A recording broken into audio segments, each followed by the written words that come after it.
Good morning, everybody. Welcome to Living Astrology with Janet Hickox. Grab your cup of coffee or your tea, sit back, and let's chat about what is happening up in the stars above. If you're experiencing chaos this morning, that is my middle name. I have no idea what on earth the stars have unleashed upon me this morning. I can't even tell you what it was that I was trying to do in case certain someones are listening to my broadcast. So I didn't even get a chance to really breathe deeply before coming on here this morning. So I'm going to just say to everybody, let's take a deep breath in and then out, just so we can center and calm ourselves. You know me, I usually have a full sheet of information. Nada. I haven't even had a chance to do that. So this morning's show is called Winging It. The intention for today is to talk about the new moon, which is on Sunday. But right this moment, I couldn't really even tell you what is happening in the stars here at this second. So that is how crazy things have been.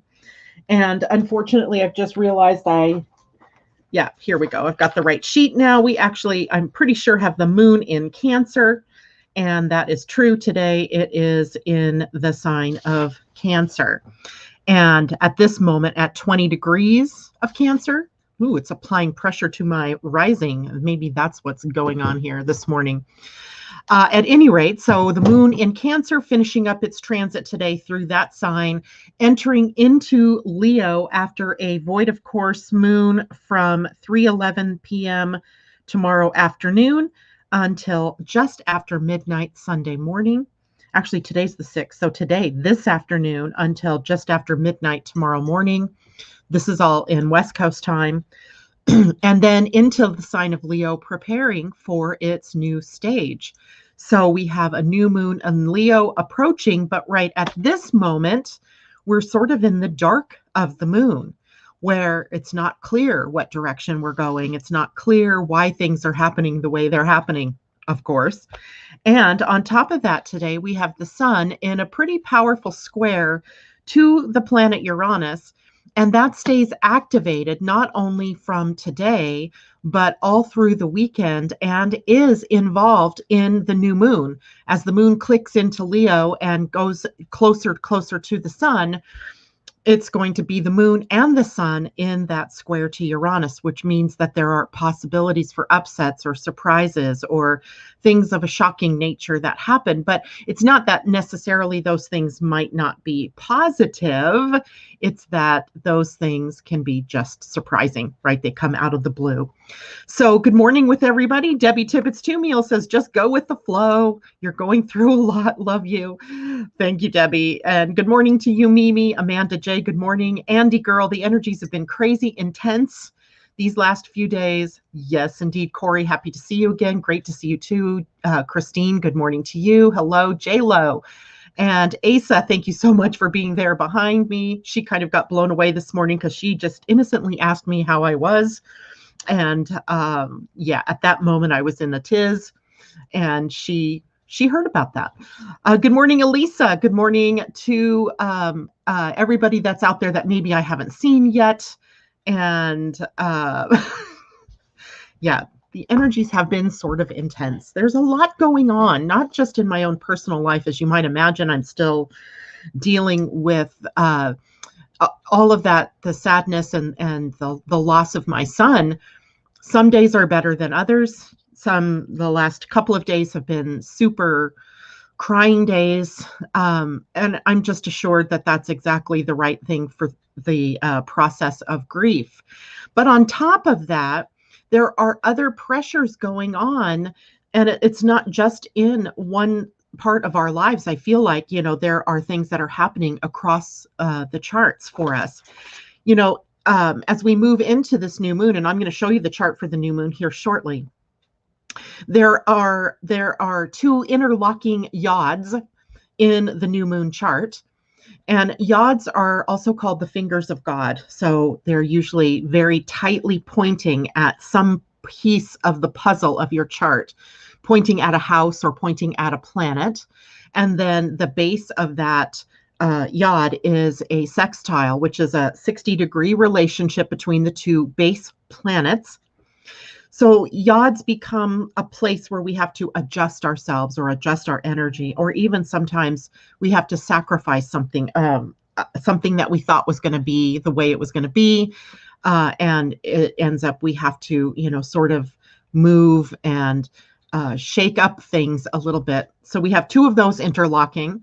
And then during the new moon itself, which is starting today, we actually have a square from the sun to Uranus. And then, as I said, the moon joining that up shortly, or in a day or so.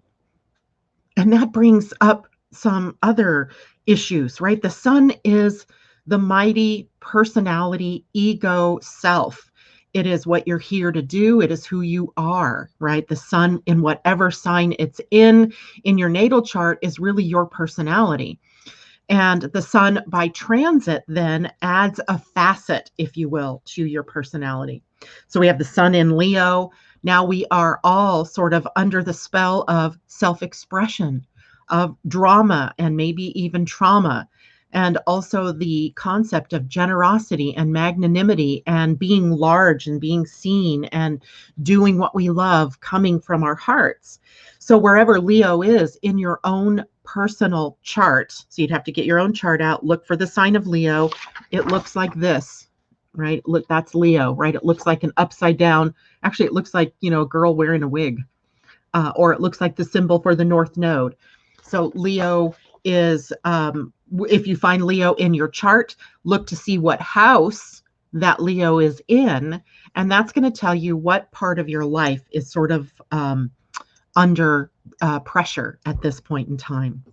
And then the aspects that the sun is making to other planets in the chart help you to see maybe what pathways you need to take on, or what the relationship is between the house that Leo is in and the house that, say, Uranus is in. Now, Uranus we know is in Taurus, and Taurus is a sign that looks very much like the bull, right? You see, here's Taurus.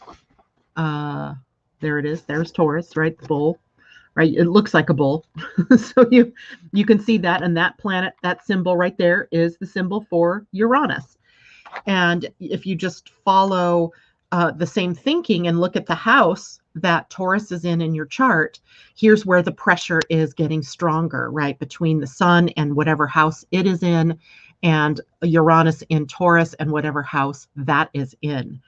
So during the new moon, we may be coming up against obstacles, thought patterns, beliefs, things that we need to be able to change and morph within ourselves in order to be able to take on the energy of the new, right? The new beginning that the new moon affords us.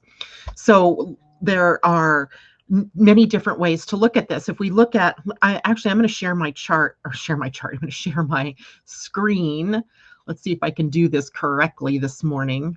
Chrome tab. Ooh, hold on. That isn't going to work. So let me bring up the picture first. There it is. And then go back and share. It's almost like this morning too, I nodded off and I forgot, like I had been having a conversation with one of my daughters and I forgot whether I hung up with her or not. Like I had this thought in my head that I had just gotten up to go hurry and blow dry my hair and get ready for the broadcast, and that I'd left her open on the line. I don't remember ending the conversation. I'm like, oh my God, you are going nuts. You're going crazy. I came back to my phone and I looked and I went, oh, okay. Hey, there's, the line isn't open, so I must have hung up with her. But this is the case right now. So it could be very tempting to think we're losing it, right? That we are losing the edge. But really what's happening is there's just so much going on in the charts, and then by inference in our personal lives, that it can sometimes be a little bit crazy making, a lot stressful, even as we're trying to, move through all of these differing energies. So what we're looking at right now is the chart of the new moon. So the new moon occurs on Sunday for everybody at 9:49 a.m. East Coast time. So this is set for Washington, D.C. I always like to set it for the capital of the U.S. since I live in the U.S. For those of you who are in Europe or in the Universal Time Code or Universal Time Zone, it'll be at 1:49 p.m. for you. And for those of us on the West Coast of the U.S., it'll be at 6:49 a.m. So it happens early in the morning for those of us on the, that's interesting because the first ferry I could get on, oops, never mind, I'm not going to say that. The energy then is happening early in the day for most of us, early in the afternoon for those of you on the East Coast, or I mean in Europe. So what we have then, here are the interlocking yods. And a yod is a 150-degree angle on one side and on the other to two planets. In this case, we have the north node at the point. So the north node becomes the release point for the yod in this particular instance. The north node in Gemini, so we're needing to follow our curiosity. We're needing to stay open to possibilities. That is the only way that we can satisfy this particular yod. The base, who's holding the base at the energy of the bottom, is Saturn and the south node. So when we have this kind of setup, what we can say is that's 30, 60, 90, 120. So we have this energy of being able to create a solid foundation first of where it is that we want to go. So we have, likely we've already built that. I think sometimes we are trying our hardest to build a foundation and we get caught up in the building of the foundation. Now's the time to understand the foundation has been built and to start moving toward what is coming or what new things that you want to generate in your life. The yod here is that at the point of Mercury, and Mercury in an inconjunct to Pallas Athena, and to the vertex, which is something we don't talk about very often here, but the vertex is just a very sensitive point in the chart where people that may enter your life, and it may be for temporary, it may be for long term, but they have an impact on you. And then as well, Neptune very close there. So we have a sort of trio of points that are having to be adjusted or we're having to move with. And remember, Pallas Athena represents freedom and wisdom. So having to adjust our wisdom, the wisdom of our higher knowing, right? Neptune here, to the mind, Mercury, right? So we have to adjust to allow the higher mind to be in control and not just the lower mind. And then also Pluto, the regenerative planet, the power of regeneration here, the power of death and birth, right? The whole idea of that rebirthing process also in conjunct with Mercury. So if there's anything here that I can say about the chaos or about the craziness or about the upsets, is that to do a mind dump, right? Get your mind square to the changes that are occurring in your life, on the planet, and to allow yourself to let go of all of the preconceived notions that you have, of all of those inborn beliefs that you have. Unfortunately, these are all in fixed signs, right? So we have the moon, the sun, and Mercury in a fixed sign, Leo, and then we have Uranus in a fixed sign, Taurus. And so we have, a tendency to want to hold on to the way things have always been or into what's comfortable. But what we're really being asked in this new moon is to unseat the comfortable and move toward the unknown, right? Move toward that which makes your heart sing. And that's usually uncomfortable because we've been taught that we're not necessarily supposed to follow our heart. We're supposed to follow our minds. So this is very clearly telling us that we have to change that up, right? We have to let ourselves off the hook in that way. Now, then we also have, so here's the square. You can see from the sun and moon, both at 16 degrees of Leo, 1614, moving out toward Uranus, which is at 1444 during the new moon. But there's also some energy to Chiron here. So this happens to be a trine. 120, a trine. And the trine energy is a smooth flow. So if we choose to move forward, if we choose to let go of the contents of our mind that keeps holding us to an old thought system and old belief system, then the potential for healing is tremendous, right? So we have a lot of bang for our buck, if you will, if we let go and release the mind and we start to move toward that which is possible, right? If we follow the heart toward what makes us feel good, to what makes us happy. So I'm going to stop sharing here at that and see how everybody's reacting to that question. So should I do, okay, I think I need to go backwards here. Good morning, Jennifer Peachy. Hello, Ursula. Mimi says, this will majorly impact me, 8/8 baby and new moon. That's right. Your birthday's on August 8th. So your whole year, Mimi, is imbued with this. This also happens to be the day of the Sirius gate. This is when the rising of Sirius presaged the flooding of the Nile for the Egyptians. So in ancient Egypt, this was a very powerful portal, and they called it the Lion's Gate or the Lion Gateway. And I am not, as I've told you guys before, I'm not big on these gateway things that open up, but it's pretty profound when the circumstances all come together on one day. So this would seem to me, Mimi, to be a profound year for you. So whatever house the sun comes back to in your solar return is the one that you really want to focus your energy on. What is going on? And maybe if we have some time today, I can pull up your chart if you want to as a solar return and take a look at that. Just because it's interesting now to think about, what might that mean? That also means that sun square Uranus is activated for the year for you as well. Now, the sun in Leo, remember, is very creative energy. So I don't want you to think it's all doom and gloom and we got to change and dump our minds and all of that, because there's also a very good reason why we would want to do that. And that's because all of this Leo energy is so profoundly creative.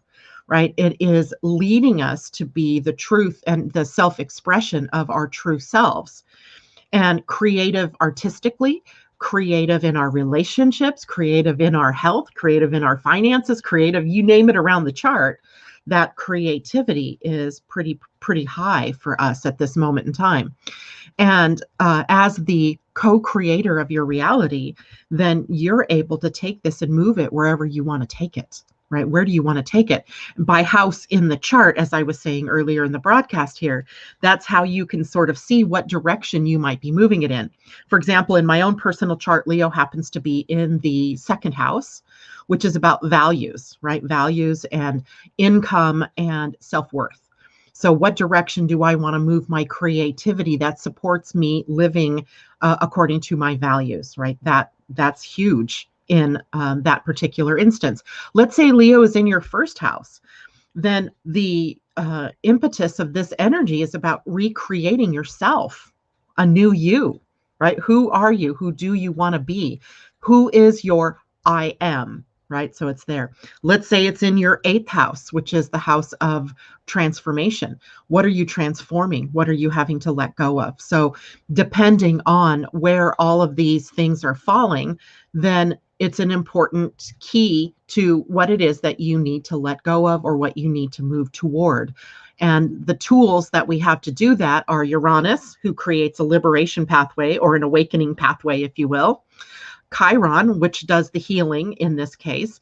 The two interlocking Yods that are going to help us adjust our thinking and adjust our destinies to match what it was that we came here from our heart to do. So I just noticed something else. Amanda J, Taurus is in my first. So your you're experiencing Uranus in your first house. So you are undergoing a personal liberation time, right? That's what you are. Taurus in the ninth house, Ursula, you are undergoing a change of broadening your horizons, of your philosophy, your belief system, how you maybe more traveling, that kind of thing, seeing the bigger picture. I just saw somebody, I thought it was you, Asa, that said that, good morning, Stephanie. Good morning, Sue McCarthy. Monique, hello. All right. So I think it was you, Asa, that said your moon is in Leo at 16 degrees. If that's the truth, then this is a very powerful new moon for you. But hopefully you and I are going to chat later and I can give you some ideas about what that means for you. But just because the new moon, this is a personal new moon kind of as well for you. So it really represents a whole new beginning.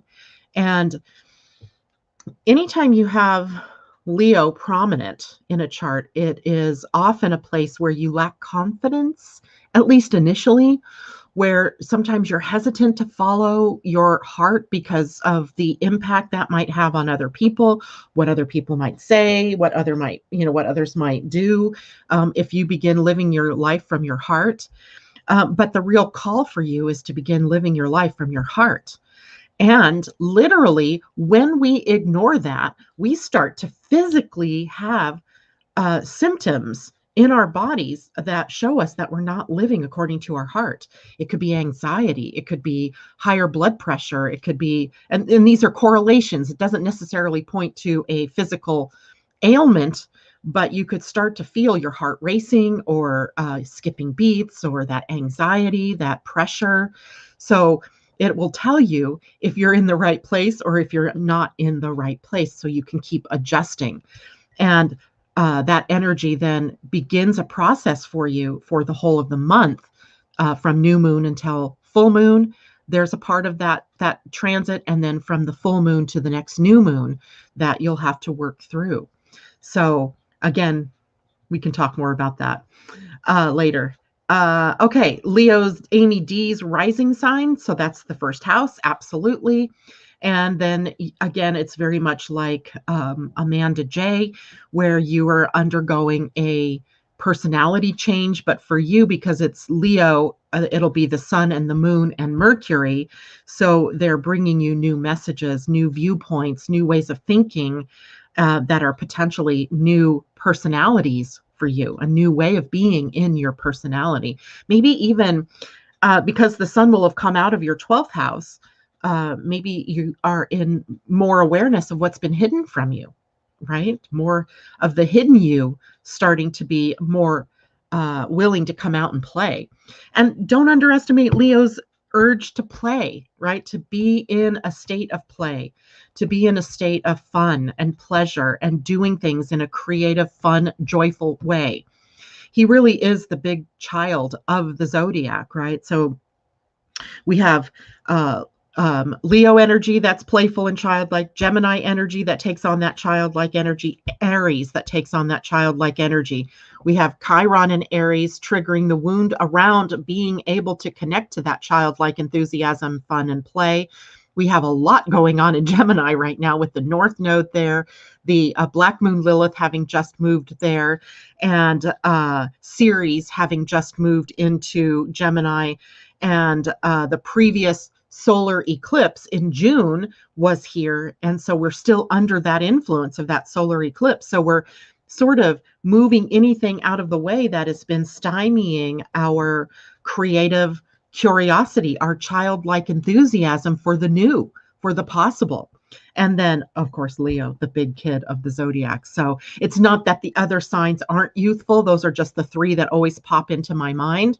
And since those three signs have very powerful energies in them, don't forget Eris. She's still in Aries, and she's still prompting us to become interdependent, to let go of codependency, to become more of our true selves, to be more inclusive, allowing others into our lives for this. So, hi, Ferdeus. It's great to see you too.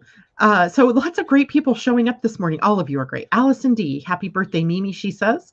And it's wonderful to see you all today. I love that. Janet Ballou, hello. Gosh, good to see you. Natasha, hello. So it's great to see you. I love it. Thank you all for coming out and being with me here today. So now I want to switch over a moment and talk about the human design aspect of the new moon. And it's actually the only notes I actually wrote were these very short notes about the new moon and its connection to human design this morning. And then all I got from that was the keywords. So for the moon and the sun, this is where the sun and the moon are going to be in a conjunction. That's what the new moon is on the physical level, right? That they would be occupying the same degree of the sky, not necessarily the same declination or space, right? Because otherwise we'd have a sun-moon collision, but they're occupying the same degree of the constellation or of the zodiac sign. And they are also occupying then the same gate in your human design, and that happens to be the gate 7.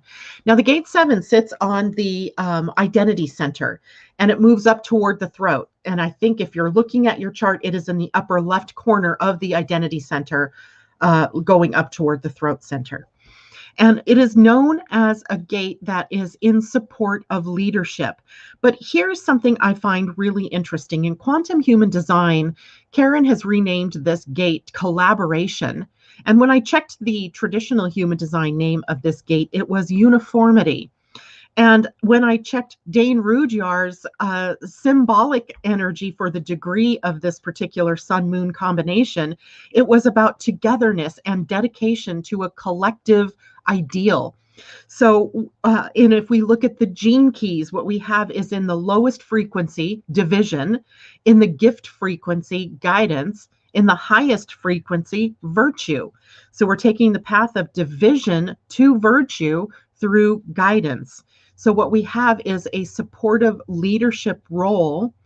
And what I mean by that is not necessarily being the figurehead, not necessarily being the president, not necessarily being the head or the chairman, but being the support behind that helps the collaboration to move forward and to bear fruit. So with the gate 7, in this particular aspect, we have a lot of potential to be able to help one another to achieve goals, to achieve our dreams, to bring about an ideal, and to set aside our petty differences, right? The one thing you learn when somebody passes away in your life, this is a big lesson, I think, for the whole of the world, but I just experienced this myself, is that all the petty bullshit that we have between us goes away. It just disappears. It falls away. Some of the most profound things that happened in my own family since Brian passed away are things like a healing that I witnessed between my other son, Wesley, and his cousin, my nephew, where they hadn't spoken in maybe 2 years, a year and a half, something like that. So I witnessed this profound healing between them. And then I witnessed a profound healing between my nephew and his parents, my sister, who came down to be with me during that time. So out of these tragedies, sometimes we see how all of those things that we held between us are just nothing, right? They're gone.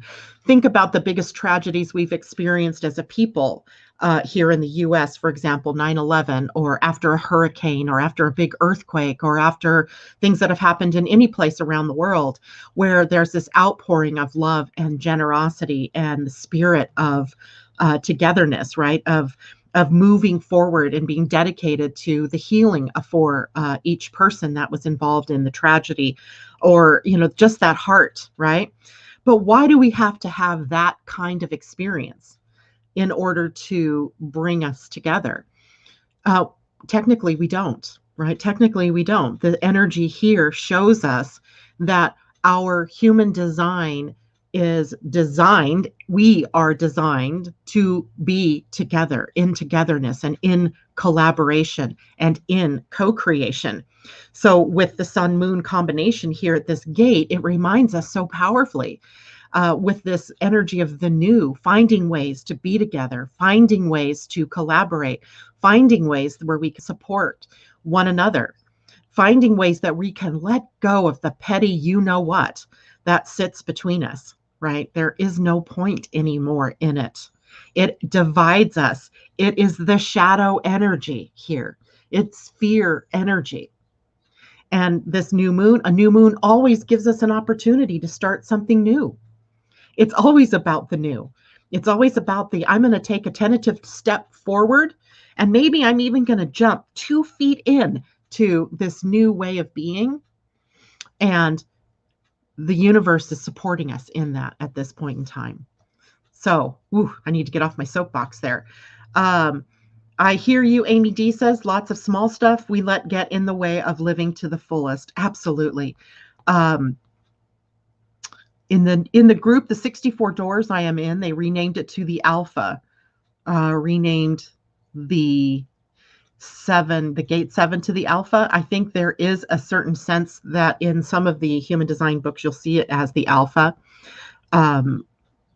I don't know what I think about that particular term. It sort of makes me think of the beginning. Maybe if it was Alpha Omega, right, where it was the beginning and the end, right, that continuous infinity symbol that says that we are all always interconnected, then I might have a more affinity for that name. But indeed, it is a very powerful energy that this particular new moon is sitting at. And in fact, the sun is already in this gate, right? The sun has already moved there. If I look at my little trusty handy dandy book, it moved into gate 7 yesterday. And this is also a gate that takes us into the turning of the quarters in the seasons, let's say. It was a cross-quarter day, if we look at this through the lens of Wicca or the nature traditions, right? The cross-quarter day was really somewhere around the 1st or the 2nd of August. It escapes me what the name of that cross-quarter day is. Somebody that might be out there that knows, let me know. In human design, it's the turning into the 3rd quarter of the year. And the 3rd quarter of the year is where we begin to see the fruits of our labors, right? Where we see the seeds that were planted in the 1st quarter that have been nourished and taken care of in the 2nd quarter begin to bear fruit in the 3rd quarter. So we start to see the things that we've put into play, bringing us positive or perhaps negative even. Lammas, that's it. Thanks, Christine. I thought it was Lammas, but then I thought, no, that's the other one. But anyway, Lammas, right? So the cross-quarter days, they are always reminders of us that the wheel of the year keeps turning. And as it turns, new opportunities unveil themselves to us. The opportunity unveiled now, as of yesterday, the 5th, is all about bringing things into fruition, the harvest, right? We're starting the season of the harvest. I was driving yesterday to pick up Londa to go on a girls' day, and I couldn't believe how tall the corn was, right? How tall the corn had gotten just like in the week since I was out. Or maybe I just hadn't noticed. I've been so in tunnel vision. The corn is tall, right? It's tall. I mean, typically we don't get to harvest corn around here, I think, until late August or early September, but it's looking to me like it's going to be harvestable any day. So the fruits of our labors, the fruits of the work that we've been doing, the seeds that we planted back in January, February, and March are starting to bear that fruit. And being open to that, right? And to collaborate with others. This is an opportune time. Maybe what you thought you could do alone, you can't. Right? That you need other people, you need others' advice, you need other people's presence to help you get to where you are. That's something else we see in human design, right? Is that our energy excels when we are drawn together with others. So let me show you a human design chart. Did I open that up? Let's see if I can share. Ooh, I almost invited instead. Okay, so sharing a window. A Chrome tab. There we go. Chart builder. Ha. All right. So this is the human design chart. Really, all the information on here is just about the sun and moon, and then also the earth. So the sun and moon here at the gate 7. Now, remember this center, this identity center. What is in this center? Because this is important to note too. This is a center for love. This is the center for direction. This is the center that holds or contains the magnetic monopole, which is just another way of saying it holds a magnet that has only a one-way ability, and that's attractive in force. It cannot repel. It can only attract to you, and it attracts to you the people, the opportunities, the experiences that are in alignment with where your heart and your mind and your emotions are focused on. So it's attractive, and it's sort of doing your bidding. What I mean by that is if you're focused on the things that you want, that you desire, that are in alignment with your soul, that you feel good about, then it is attracting to you the people, the circumstances, the opportunities, the tools, the timing for you to have what it is that you're focusing on. Now, let's say you're focused on fear. Let's say you're focused on division and how crappy the world is and how chaotic and crazy it is and how nothing seems to be happening the way that you want it to happen. Well, the magnetic monopole begins to attract to you what it thinks it is that you want to focus on. More chaos, more division, more crazy, more, not getting what you want. So we have to be very aware here of what we're doing. Now, let's say, because this happens frequently, is that we are out of alignment. Let's say our mind is saying one thing, our heart is telling us something else, but our emotional selves are telling us yet another thing. Now we have this chaos, and what we're seeing is more of that chaotic expression in our lives. Maybe, one step forward, one step back, or two steps forward, one step back, where we're not able to actually affect the field in any very powerful way. So that confusion becomes anxiety, it becomes worry, it becomes fear. So we have to be aligned, right? It's alignment. And what this center aligns most powerfully with is love. And if you are someone who has this center defined, if by definition it would be yellow, if it's defined in your chart, the center would be yellow, it'd have color in it. That would mean that you're here to broadcast love.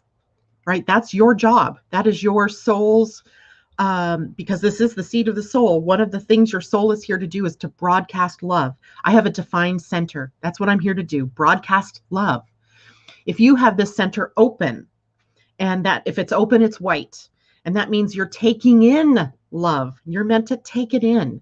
You're meant to see yourself as worthy, as loved, as lovable. But sometimes it's hard to see that because that center, when it's open, depends on who it is that you've surrounded yourself by, right? The people that are around you.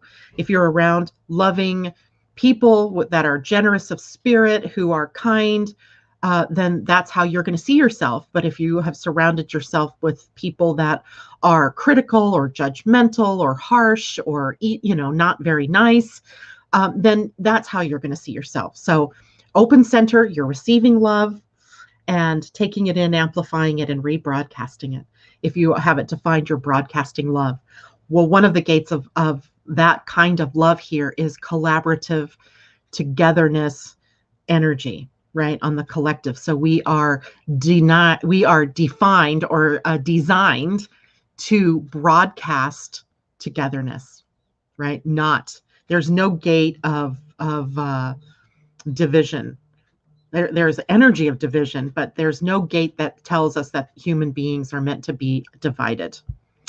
Now, the earth is always the one that kind of puts the challenge out in front of us, right? So the earth is where our feet are on the ground, where we're grounded into the planet.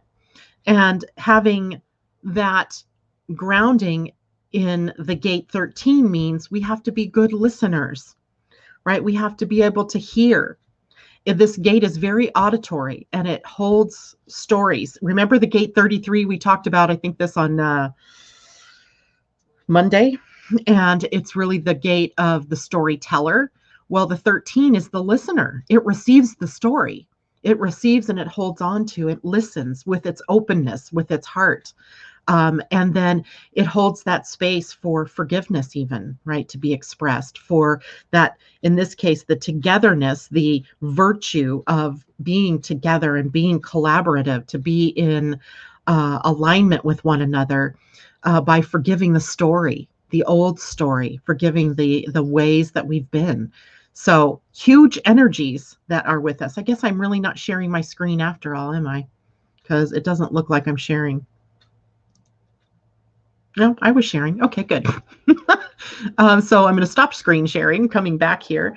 Ursula says, I'm an undefined G center and happily taking in your love today, Janet. You're welcome. J-Lo, it has been happening to my 17-year-old as she's an emotional projector and learning little by little about HD and now opening up. She is so nervous about so much. Yeah, right. That anxiety. Each of the centers does sort of mediate anxiety in some ways. For example, the will center, the little triangle that for most of you, it's white and it sits right next to the yellow diamond. So only about an eighth of the population has that defined. And their battle within is a little bit different, but the openness in that center can sometimes hold the anxiety of not living true to oneself. It's a center that is really very much connected to our ego. And ego is not a bad word. We all have an ego that helps us maintain our life living here on the planet. It sometimes serves us, and sometimes, of course, it doesn't. The point is to try to make the ego be a servant to you, to your heart, to your soul, and to help you get to where you want to go. Sometimes the anxiety comes up because we're trying to push things to happen, and we're trying to make things happen that aren't yet ready to happen. So we're trying to force it, and sometimes we're competing. We're competing with others. It's almost sometimes a silent competition. You might not even recognize it as a competition, but you feel like you have to keep up with the Joneses, if you will, and to keep going and going and going. That center can become a source of burnout, right? A place where through pushing, through trying to make things happen, you're using energy that isn't always there because that energy pulses on and off. So we have to be very careful with that. Anxiety comes up in the head center and in the ajna, mental anxiety, right? When we get out of our bodies and into our heads, when we become fixed in the way that we are thinking about something, when we get into stinking thinking, as opposed to being open-minded or to, see possibilities, we can get into mental anxiety because we're trying to find a way to think our way out of something. And there is, thinking is powerful, but it's also just awareness. There's no energy in the centers in the head to do anything. Right. So it creates anxiety and stress for us. The spleen, another source of anxiety, survival energy. Remember, all of the gates of the spleen can also be fear gates. And in fear, sorry, Asa, there is a question. I will answer that question in a minute.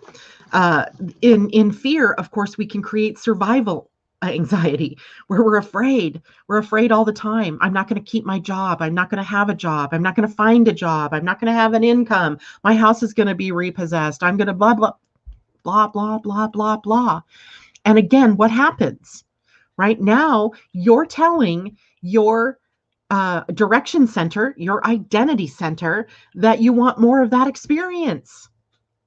It'll attract to you more things that match that experience because that's what it's hearing. It's saying, oh, okay, let's rearrange, right? Instead of giving you what you desire because you're so focused on what you don't want to have happen or what you're afraid is going to happen, we'll give you more of that. And that just increases that anxiety.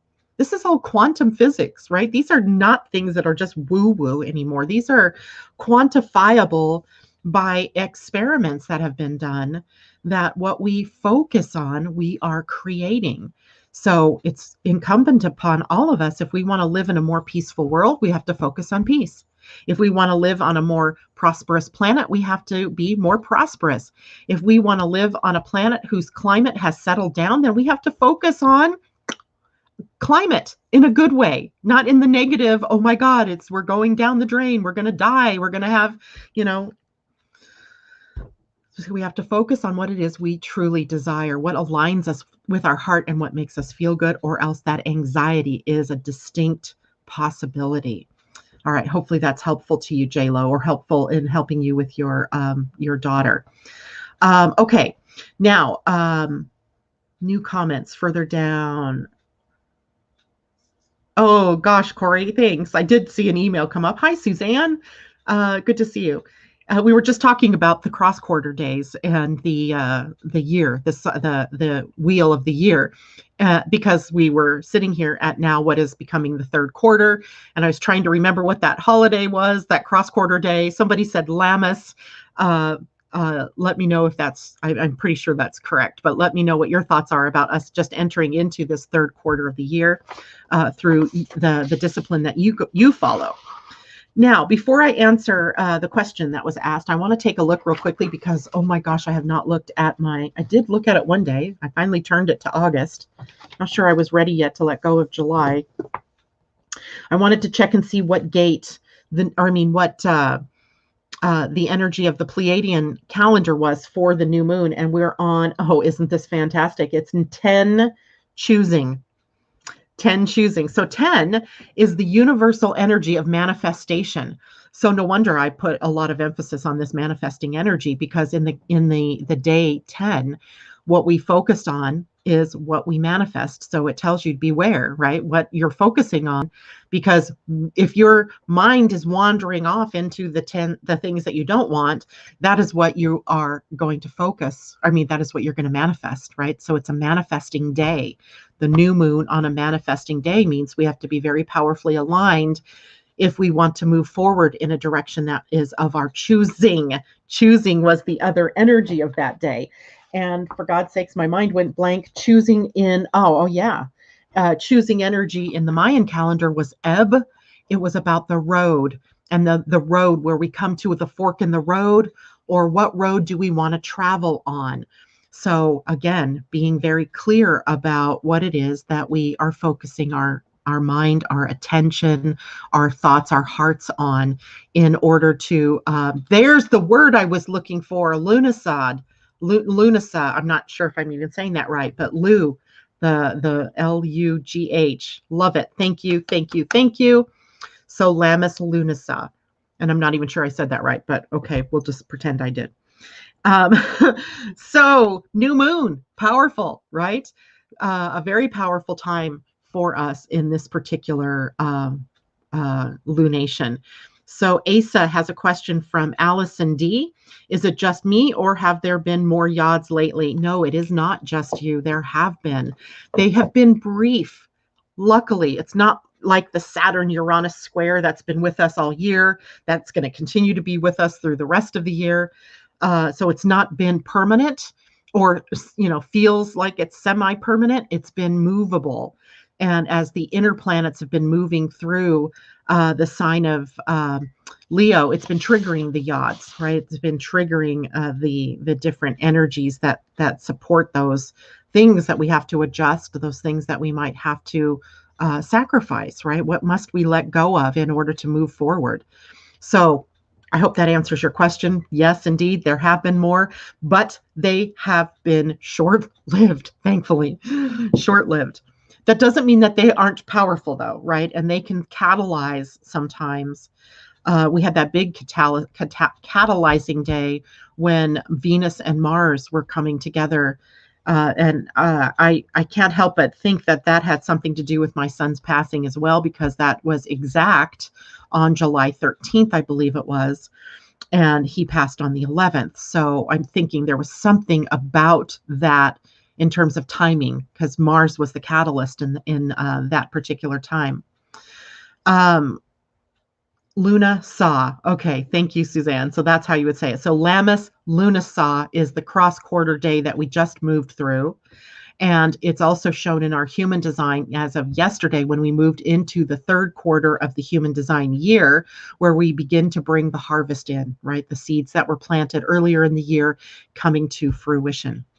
And Yes, Allison, I'm going to pull a card for the collective for the new moon. And I'm also, oh, good, Mimi. I like that idea. Writing up something, an intention for the new moon. Very powerful. So let's get some cards, shall we? I'm going to move my books out of the way. Holy cow. I don't know. I'm going to pull an animal card first for the collective, for us, for the new moon, which was asked for. I have 10 minutes, so if people would like a card reading, please let Asa know. And Asa let me know that they would like a reading, a card. And right now, though, I'm pulling for the collective. This is an animal from the animal deck, a spirit guide to lead us into the new moon. And ooh, eagle spirit. It says spirit has your back. I don't know if you guys can see that. It's number 23, which is a 5. Bald eagle spirit. So let's see what that says. And there was a card under it that was also pulled. Swan spirit. Time for the deep dive. I kind of feel like this is the card for today and tomorrow, and that eagle is really the one for the new moon. So I'm going to read the eagle one first. This is technically for the new moon, and it was right side up. And it says, think of the eagles flying high above the other birds, soaring on the wind. Eagle spirit has appeared to ask whether you're willing to soar to new heights, even if that means solitude for a short while. Truly, all of the wisdom of the world is available to you. When storms flash across the sky, it is eagle spirit that raises you above it all, helping you conquer fear and overcome adversity, reminding you that spirit has your back and wants you to experience life at its fullest. At this moment, you are meant to know that you have the highest of wisdom and courage within, gifted to you by spirit and all the angels. Boldly build your nest in a lofty space and know that now you can fly effortlessly, proudly embodying eagle spirit in all her glory and grace, claiming what is truly yours in divine timing. I love it. That's perfect for that new moon. But now I want to read the Swan Spirit card. I don't know if I showed it to you, but here's the Swan card I did. Card 60. So now we're moving from the 6 to the 5, actually, countdown. But this one, I believe, is more appropriate to the day today and tomorrow as we prepare for the new moon on Sunday.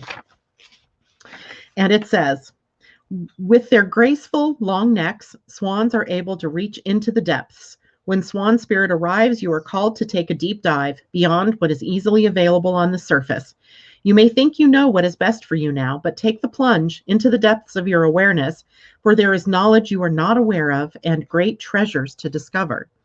Deeper understanding awaits you, and a perspective that comes from greater self-knowledge is what you need right now to better understand a situation or relationship. As you come to know yourself more intimately, so too will you come to better know others. So Swan Spirit asks you to go beyond the surface of what is happening between you and others and resist the temptation to judge by superficial appearances. Know there is much deeper potential for loving connections, forgiveness, and mutual understanding. Choose to dive deep into your why, asking the deeper questions of yourself. You are led by the grace of Swan Spirit. Love it.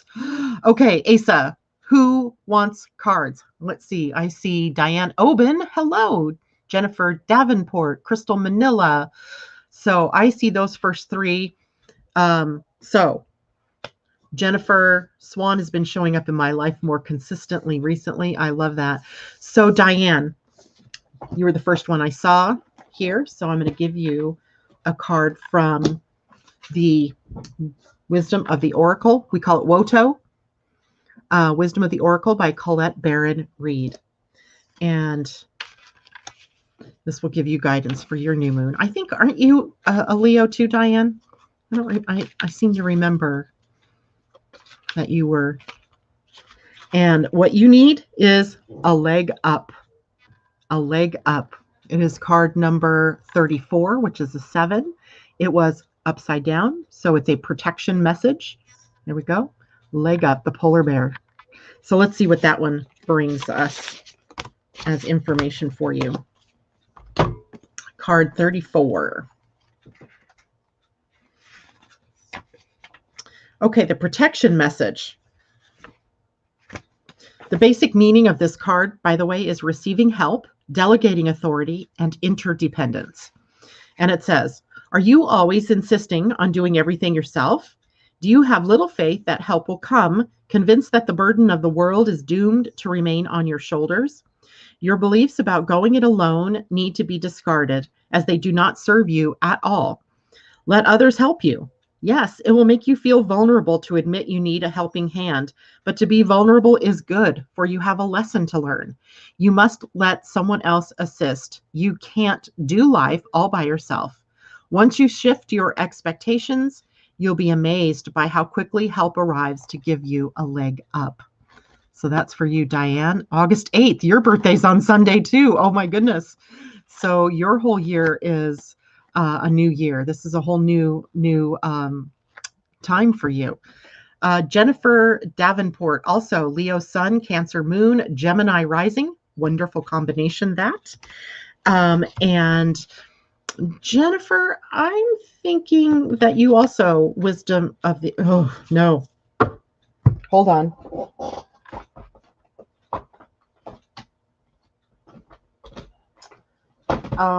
Where I'm missing some cards. Where did you go?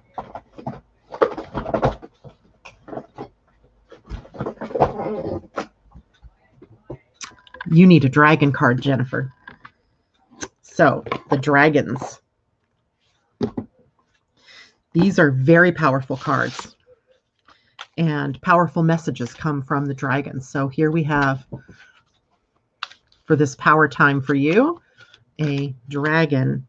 The Archangel Gabriel's dragon brings purification. Self-discipline will speed ascension and bring joy. You can carry Archangel Gabriel's diamond.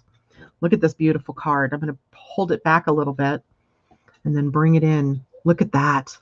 Archangel Gabriel. So let's see what this dragon holds for you. And I got to figure out where he belongs. First, what dimension is he in? Archangel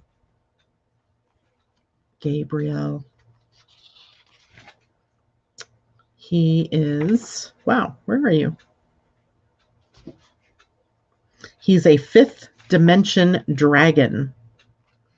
And it says, 5th dimensional diamond white dragons serve Archangel Gabriel, the mighty pure white angel of clarity, joy, and hope. When we are ready to connect more deeply to him, his dragons shine their crystal light into our energy fields and physical body, allowing deep cleansing and purification to take place. They light up our true essence and we become transparent to the spiritual world. This means that all the lower energies that have not been released from our auric field become visible. So it is important to forgive, love, and respect ourselves and others so that our aura becomes totally clear. Then the dragons will rejoice, for we are ready to walk the diamond ascension path. They will lead the way, clearing and energizing our sparkling new high-frequency journey and bring us clarity, hope, and joy so that Archangel Gabriel with his diamond wings can overlight us. Here's your guidance, Jennifer. Receiving this card implies you are expected to cooperate with Archangel Gabriel's diamond white dragons using self-examination and self-discipline to accelerate your ascension. The dragons can then illuminate you internally with happiness, clarity, and higher expectation. You will become a shining beacon and will automatically radiate light that shows others the way. You will have earned the right to be a walking master. You will carry in your fields the glorious light of Archangel Gabriel's cosmic diamond, which is a life-transforming ascension tool. The diamond white dragons will swirl and dance around you, ensuring that glittering, shimmering cosmic diamond stays securely in place over your energy fields. It will protect your aura and fill you with joy, purity, and bliss. Wowzy wow. Wow, wow, wow, wow, wow. Huge, huge, huge, huge. Okay, so after Jennifer was Corey. Is that right? Corey, Ferdy, Mimi, Ursula, and Andy. Okay, so I'm going to stay a little longer this morning to do this. And Corey, I have a wisdom of the oracle for you. Asa, please tell me if I'm leaving somebody out. Because, okay. Corey, Yin. Ooh, nice. Here's Yin. It's card number 2. I find this interesting, Corey, because the planet Uranus is sitting at the gate 2 in human design, which is also the most yin gate in human design, which means it's meant to be receptive. Note that there's a bowl here that is a repository or a receiver of something. So let's see what this means for you. Number 2, yin. The essential meaning is the feminine principle of receptivity, letting someone else make the first move, gathering information and taking in cues, the art of conscious allowing. And here's your message. This is a time of calculated receptivity as you gracefully await what is coming to you, ready to accept it when it appears. Yin does not involve frozen dreams or even resting, but rather consciously allowing things to flow to you, poised to receive the bounty that will be made available to you. It implies sensitivity as you alertly study the actions of others and contemplate how they will affect you and yours. Remember, you must make space for miracles to appear. Be the shaped, not the shaper, and you'll see how quickly your dreams manifest. I think that's such a great message. Great message. Mimi. Mimi, I was gonna pull you an animal card, but last second the animal that wants to be pulled is a dragon. So Mimi, here's a dragon, probably because you also have that August 8th gate. And you have the white gold dragon from Lyra, connects you to the highest Christ light. Develop your causal chakra. Bathe in 9th dimensional Christ light. Isn't that a beautiful dragon? See if I can bring it in a little bit. So the white gold dragon from Lyra. And now I just need to find the dragon book. There you are. So that is a 9th dimensional dragon. That makes that faster. A white gold dragon from Lyra, 98.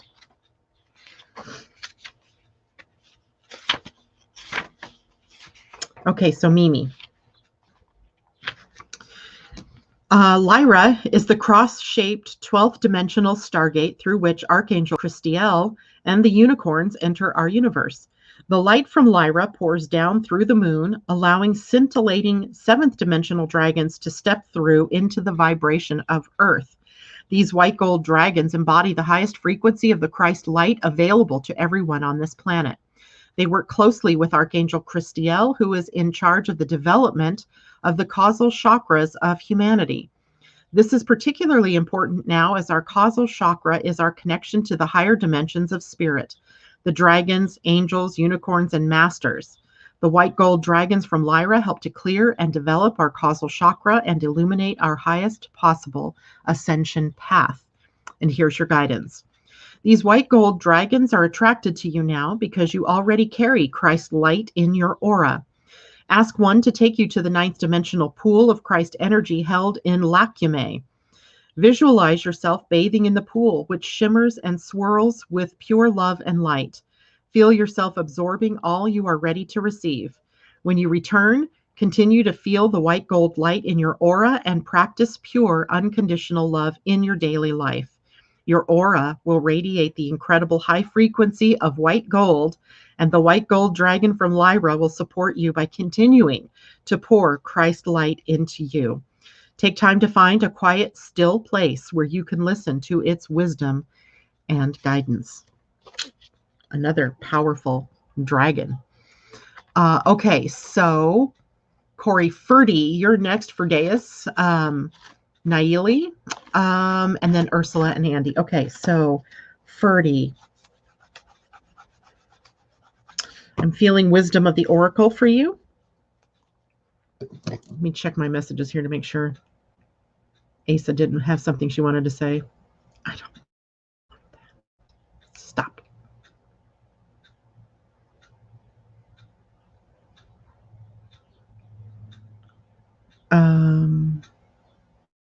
Crystal, I forgot about you too. Okay.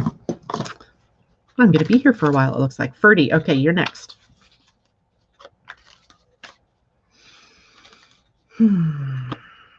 The tribe, also in upside down, so in protection. The tribe is card number 8. And look at that. It's so cute with the giraffes.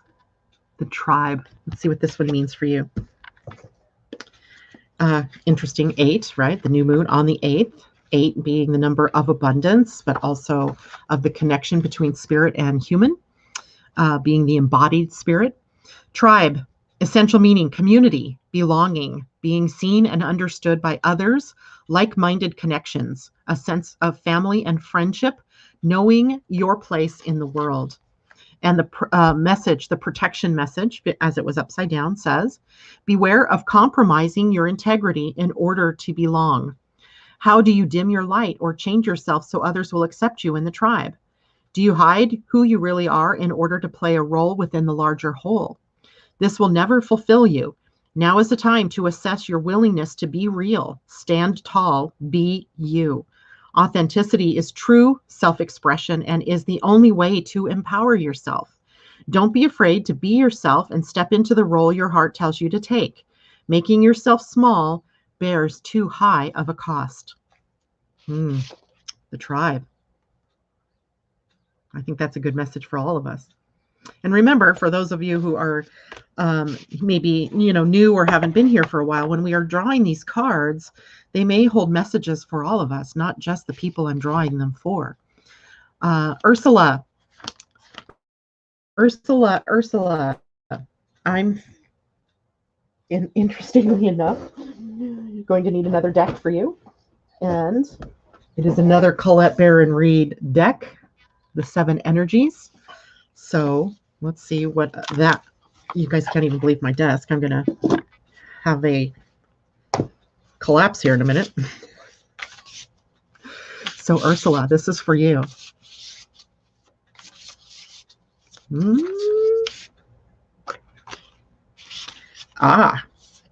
This is called a burst of magic.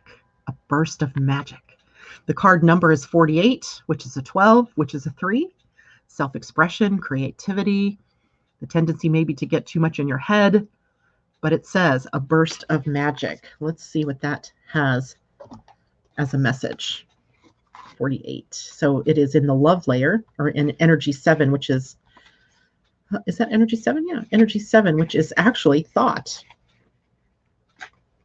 48. Here we go. Key concepts. An epiphany, a sudden higher knowing, a sense that everything has a purpose, your purpose as a gift bestowed upon you. Cultivating conscious contact with a higher power, coming to know what calls to you and lights you up. Sometimes you may find that something you'd been pondering or a dilemma you'd let go of revisits you without warning.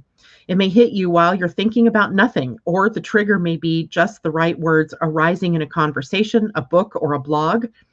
An epiphany strikes like a lightning bolt, waking you up to a truth that has previously eluded you. It's as if the whole world stops in that moment as you integrate the missing pieces of the puzzle you were meant to solve all along. This is such a time for you now. Answers are coming directly from source and being downloaded into you with such force of conviction that you cannot be the same again. Be grateful for this beautiful burst of magic. It is not an everyday gift. Inherent in this is the knowledge that Spirit is always listening to you. Spirit is your loving partner, reminding you that you are not alone.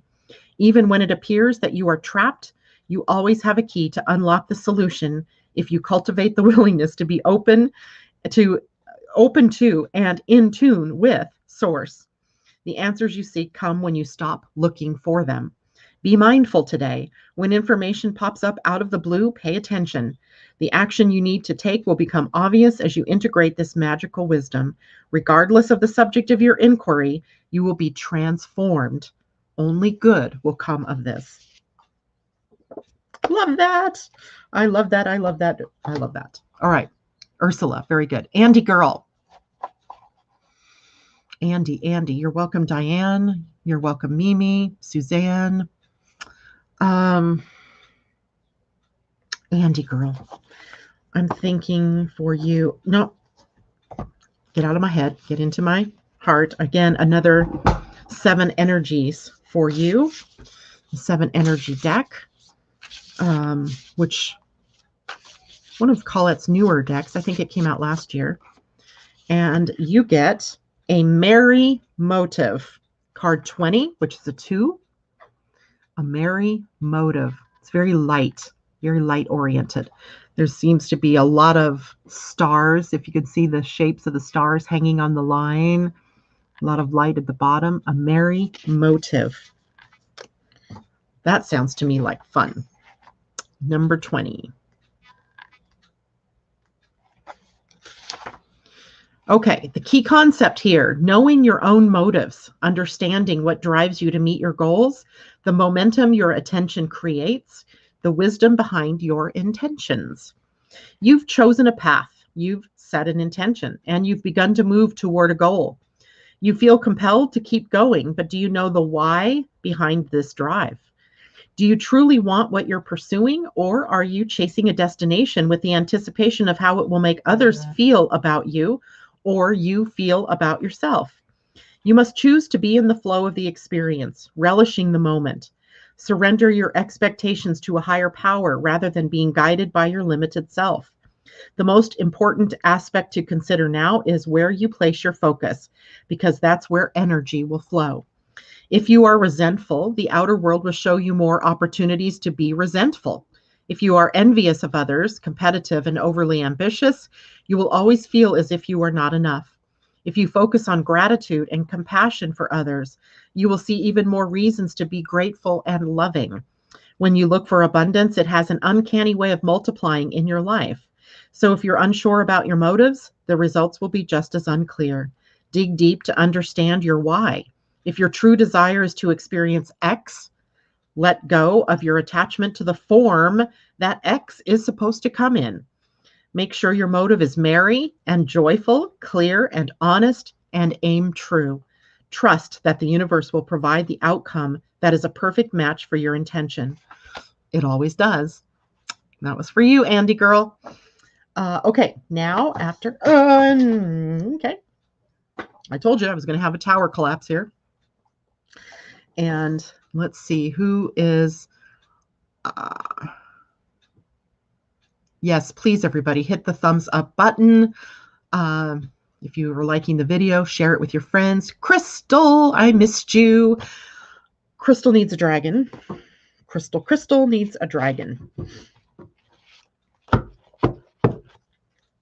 And no, I missed you, but you're not missed at all, right? You're right here in my midst. So Crystal, the dragons, as you might have seen with the other cards, are pretty powerful beings, and they support us in pretty powerful ways. You, my friend, have an earth and fire dragon, works with you to clear the 5th dimensional ley lines. It is time for service. When you give, you receive. So here's your card, the earth and fire dragon. Earth and fire. Great combo.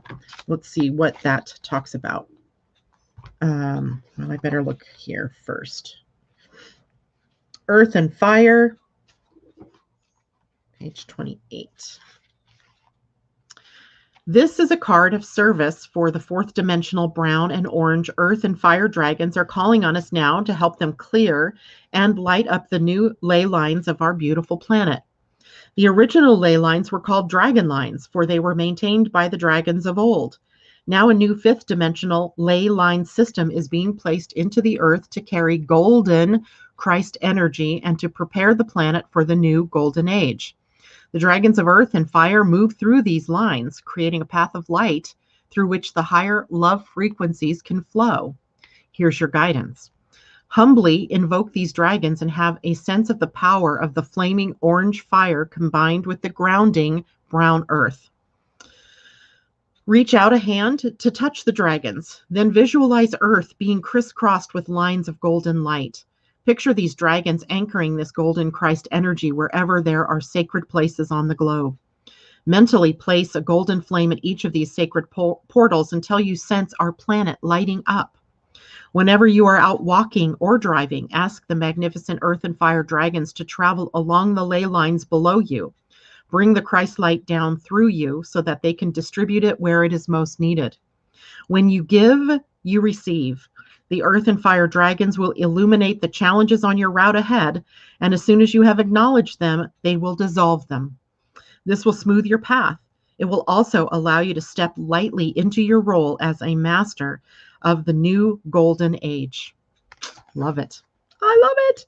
So earth and fire dragon was for you, Crystal. Okay. Dragon. Okay, so who was after Crystal? I think that is Suzanne. And if I'm missing someone, I'll check my phone before to make sure I didn't miss someone, but Suzanne. I'm feeling an animal card for you, interestingly enough. A spirit animal. All right, let's see. Suzanne. This is Suzanne Fulmer, by the way. And let's see, what animal? Hawk spirit. So we've had two raptors this morning, the eagle and now the hawk. Hawk spirit says, let spirit be your guide. It is over here, card number 32, a 5. Like eagle. Eagle was 23. Hawk is 32. Reverses the numbers, but same 5, right? Freedom, the constructive use of freedom, change perhaps. Let's see what Hawk says. 32. And it was upside down, so it's also a protection message when I first pulled it. So Hawk says, are you noticing red flags? Perhaps saying to yourself, oh, what pretty flags, and giving them no more thought? Hawk Spirit has arrived to tell you to stop and listen to the messages from Spirit. Take the time to observe the patterns you are seeing and do not dismiss your intuition, even if the messages you receive are not supported by evidence in the physical world. If it feels illogical to listen right now, listen anyway. Sometimes you might want certain signs and messages to mean what you want them to mean, interpreting through the lens of wishful thinking, a projection of your desire to see things a certain way. Of course, when you do that, you rarely find yourself where you want to be. Take heart. Spirit loves you so much and does not want you to get hurt, but to align with Spirit's plan for your highest good. Listen. Gate 13 in our human design, the earth, right? The challenge is to listen and follow the signs and check your motives when you are being selective with your hearing. I think that's a good card for all of us. Heart, Hawk Spirit. Okay. That was for you, Suzanne Fulmer. Now, let me check my phone real quick to make sure Asa hasn't given me a clue that I've forgotten somebody. Ursula. Yes, I did, Ursula. Corey, Crystal, Suzanne, Allison D. Okay, I got that question. I think I did everybody. All right. Well, that was fun. Haven't gotten to do that in a while. I hope everybody got a message that was meaningful to them, even if you didn't get a card pulled. Of course, these cards are also meaningful to you in your own life as we are all connected, right? We're all interconnected. So I'm wishing you all a wonderful day, a happy weekend, and a prosperous new moon. I'll see you on Monday. We'll talk about what's going on next week. All right, take care, everybody, and thank you so much for being here. Don't forget to hit the thumbs up button. Subscribe if you haven't done so yet, because that helps us get the numbers that we need. See you on Monday. Bye. Much love to you all.